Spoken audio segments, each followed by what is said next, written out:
Bless up, bless down on Mastermind statements. They want to replace you. Man, why would they want to do that? Let's go. Check it. So if they want to replace you, just let them do it. If they want to replace you, just let them do it. Like, don't even beg. Don't beg them. There's a reason why you're being replaced. These might be for good reasons. They might be for bad reasons, but just let them do it. Do not resist.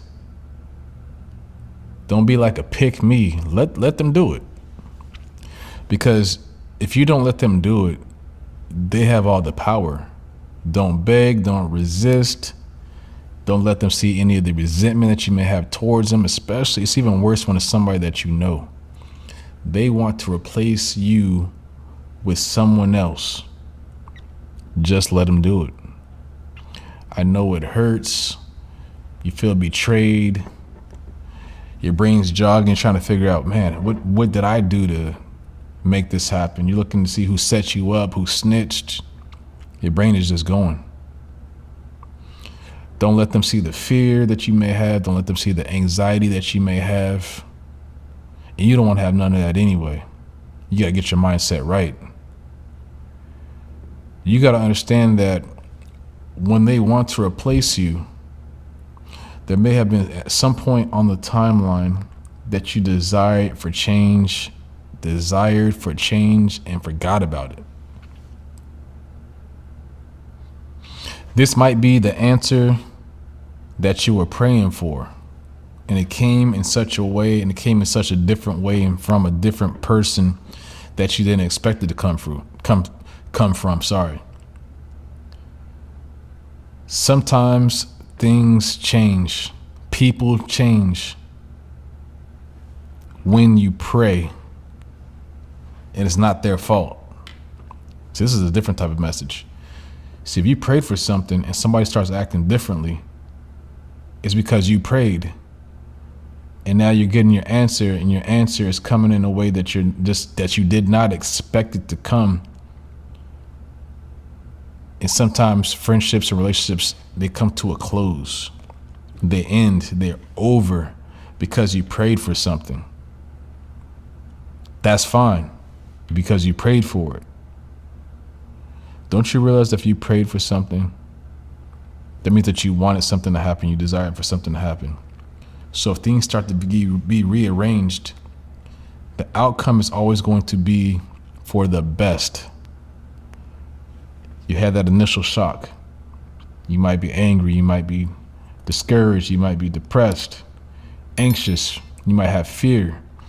Again, you prayed for something, you desired for something, you wanted to manifest something, and it came in a way that they want to replace you. In your mind, you're thinking, they want to get rid of me. Why would they do this? I can't believe they did this, especially if they replaced you with somebody that you guys all know. It's even different when they start replacing you with somebody that you both know, because now you got resentment for both of them.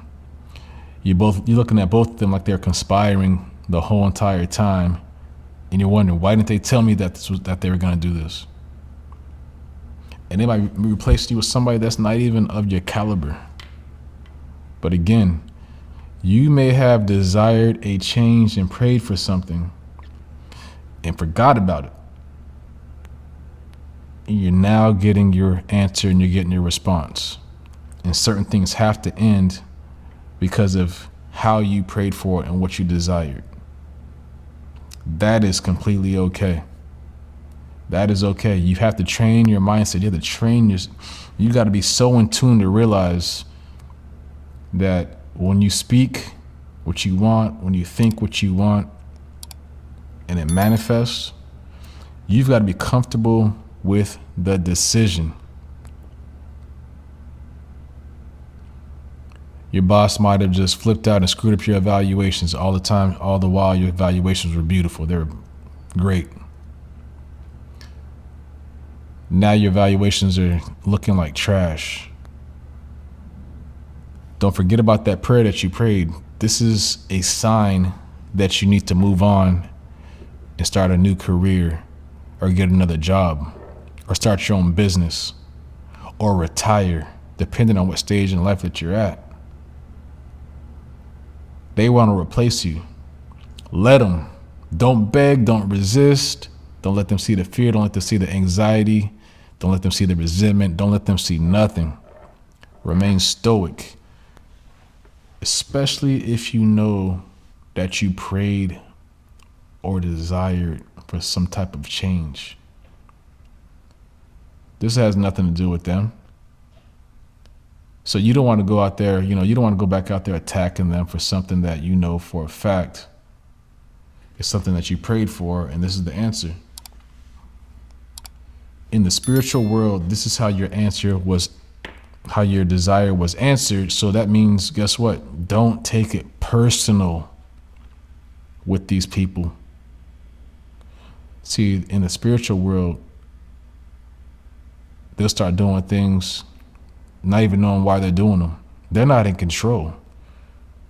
See, your prayer is so powerful that your prayer can control other people in their decision making for the betterment of yourself and others. That's how it works.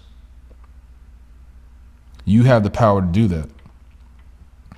The more you realize that, the more that you acknowledge that, the more at ease and the more comfortable you will be when things around you are starting to shift. The planet has all the signs of shifting all the time. If you're living in a geographical area where you see the 4 seasons, once that fall starts to come, those leaves are falling off. They're preparing for wintertime, where they're not going to get as much sunlight, as much rainfall, and those leaves, they fall off. Guess what? The leaves fall off, but the tree is still there. You're the tree. The tree is still there. The leaves fall off, but the tree is still there. The tree is still growing. The tree is still rooted in the ground. Those leaves, they're gone. Guess what? New leaves will grow. New opportunities grow. That tree always has opportunities. That tree continues throughout that cycle for the duration of its life. And it's comfortable with losing its leaves. You have to be comfortable with losing people that want to replace you. This is good food right now. It's Thanksgiving. Hit that like button, subscribe, leave a comment below. Let's get this message out there. We got to get this message out there, And even if I post this video and not too many people see it, this is going to be a video that people got to go back and check out. You got to come check this one back out. Share this video with people. Be comfortable going into 2025 losing people. Losing friendships, relationships. That is fine. You've been on earth for a long time. You know how things go. These things it can't be no shock to you no more. When will it stop being a shock that people come and go? When will it stop being a shock? If it's still a shock, you got to go back and reevaluate yourself. Are you a people pleaser? Do you have attachment issues? Figure out where that came from and start to work on yourself so that when these changes come, especially when you've prayed for something, you desire something, you are more and more comfortable because you realize that your prayer and your desire has manifested and it has been answered. Versus you trying to go back and control things and change things. Oh man, y'all want to replace me? No, y'all can't do that. No, I don't need y'all to do that. If y'all do that, y'all gonna be in a lot of trouble. That's the other route. You don't want to do that. You're wasting time doing that. Wasting so much time doing that. How are you gonna reverse the prayer that you asked for? And then you sit up here months later saying, oh, my prayer wasn't answered. No, your prayer was answered, but you sat here and they ended up not replacing you. And things just got worse for you. You gotta look 360 like you're a paralegal, like you're a lawyer. If I do this choice, if I make this choice, this is gonna happen. If I make this choice, this is gonna happen. You gotta be so in tune with your spirit, being so in tune with knowing yourself, be so in tune with the source that you understand all scenarios and that you're making the right choice. Come on, people. Get in tune with yourself. Know thyself. know yourself. It's very hard to be out here not knowing yourself, because then you don't understand what's going on around you. If you don't really truly know yourself, things are going on around you. I heard one guy say, "You're really shaky, baby. You get real shaky out here." We're not here to be out here and be shaky. You gotta be stoic. You gotta walk on that tightrope. To walk on it with confidence. Didn't Yeshua walk on that water? He walked on that water. He walked in that water with confidence. You got to understand that. That example is how you're supposed to be living life. You're supposed to stay focused on your vision. The more you stay focused on your vision, the more success that you're going to have in your life, and you will not be worried about anybody wanting to replace you. There's a certain time to fight, and there's a certain time to say nothing and back down and get on and move on to the next thing. But you will only know that if you're in tune. As always, I say fly a kite, be free, and keep on winning.